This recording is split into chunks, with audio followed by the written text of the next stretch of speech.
ആലപ്പുഴയിൽ യൂത്ത് കോൺഗ്രസ് ചികിത്സാ സഹായ പോരിൽ അരിതാ ബാബുവും മേഘ രഞ്ജിത്തും അന്വേഷണ കമ്മീഷന് മൊഴി നൽകി. ചികിത്സാ സഹായമായി തനിക്ക് 8 ലക്ഷം രൂപ ലഭിച്ചില്ലെന്ന് മേഘ രഞ്ജിത്ത് ആവർത്തിച്ചു. തന്റെ പേരിൽ അരിതാ ബാബു ലക്ഷങ്ങൾ പിരിച്ചെന്നും ആരോപണം. എന്നാൽ 8 ലക്ഷം കൈമാറിയെന്ന് അരിതാ ബാബു മൊഴി നൽകി. അന്വേഷണ റിപ്പോർട്ട് നാളെ സംസ്ഥാന കമ്മിറ്റിക്ക് കൈമാറും.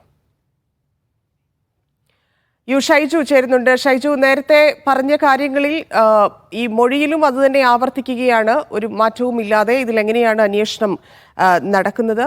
മറ്റു വിവരങ്ങൾ.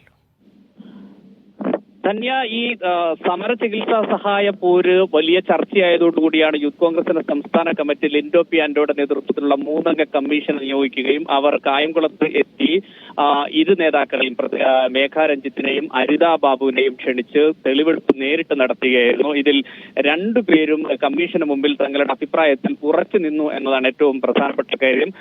8 ലക്ഷം രൂപ ലഭിച്ചില്ല എന്ന് മേഘ രഞ്ജിത്ത് കമ്മീഷന് മുമ്പിൽ ആവർത്തിക്കുകയും അരിതാ ബാബുവിനെതിരെ ഗുരുതര ആരോപണം ഉന്നയിക്കുകയും ചെയ്തു. തന്റെ പേരിൽ ലക്ഷങ്ങൾ പിരിച്ചെന്നും തനിക്ക് ലഭിച്ച തുകയുടെ കണക്കുകൾ ഹാജരാക്കി ആണ് മേഘ രഞ്ജിത്ത് ഇക്കാര്യങ്ങൾ പറയുകയും ചെയ്തിട്ടുള്ളത്. 8 ലക്ഷം രൂപ കൈമാറിയ എന്നാണ് അരിതാ ബാബു കമ്മീഷന് മുമ്പിൽ പറയുന്നത്. അന്വേഷണ കമ്മീഷൻ വിശദമായി മൊഴിയെടുത്ത് പ്രദേശത്തെ യൂത്ത് കോൺഗ്രസ് നേതാക്കൾ അടക്കമുള്ള ആളുകളുമായി ആശയവിനിമയം നടത്തി. ജില്ലാ അധ്യക്ഷൻ എം പി പ്രവീൺ അടക്കമുള്ളവർ ഈ കമ്മീഷന് ഒപ്പമുണ്ടായിരുന്നു.